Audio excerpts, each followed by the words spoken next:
हरियाणा सरकार और सरपंचों के बीच अहम बैठक शुरू हो चुकी है। इस बैठक में पंचायत मंत्री देवेंद्र बबली भी शामिल हैं। बैठक से पहले सरपंचों ने कहा कि हम इस समस्या का हल चाहते हैं।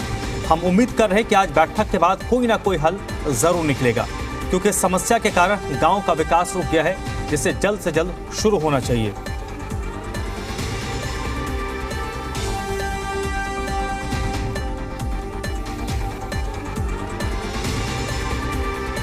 विजय राणा इस वक्त मेरे साथ जुड़ चुके हैं। विजय, सभी आशान्वित हैं और इस दिन का सबको लंबे वक्त से इंतजार था कि जब सरपंच और सरकार आमने सामने बैठे और इस मामले में बातचीत से समाधान हो, और अब एक साथ बैठे हैं तो उम्मीद है कि नतीजा कुछ बेहतर होगा।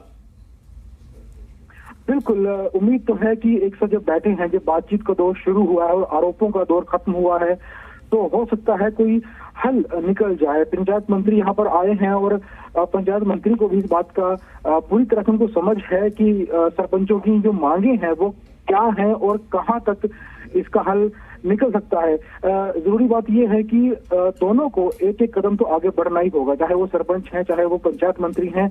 पंचायत मंत्री को भी थोड़ी राहत सरपंचों को देनी होगी और जिस मांगों पर सरपंच अड़े हुए हैं उन्हें भी थोड़ी ढिलाई बरतनी पड़ेगी, तभी बीच का रास्ता निकलेगा। अगर सरकार और सरपंच दोनों ही अपनी मांगों पर अड़े रहते हैं तो इस तरह की चाहे आगे बैठकें भी हो जाए लेकिन उसका हल निकलने वाला नहीं है। हमने कुछ सरपंचों के प्रतिनिधियों से बात की, उन्होंने कहा कि हालांकि वे ये चाहते हैं कि पंचायतों को पूर्ण अधिकार दिया जाए, क्योंकि जो संविधान में लिखा गया है कि पंचायतों को पूरा अधिकार होगा गांव के विकास के लिए और वो ही पूर्ण अधिकार के साथ काम करेंगी।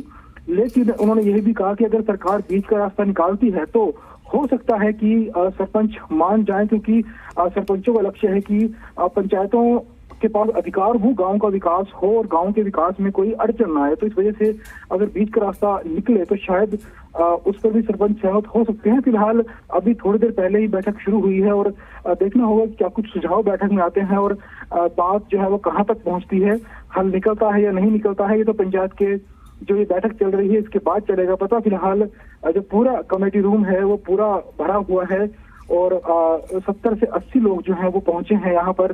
हालांकि पहले कहा जा रहा था कि 20 से 25 लोगों का प्रतिनिधिमंडल आएगा, लेकिन बड़ी संख्या में लोग पहुंचे हैं। कुछ लोग मीटिंग एरिया में बैठे हुए हैं, मीटिंग कर रहे हैं, और कुछ लोग बाहर बैठे हुए हैं, इंतजार कर रहे हैं मीटिंग खत्म होने का।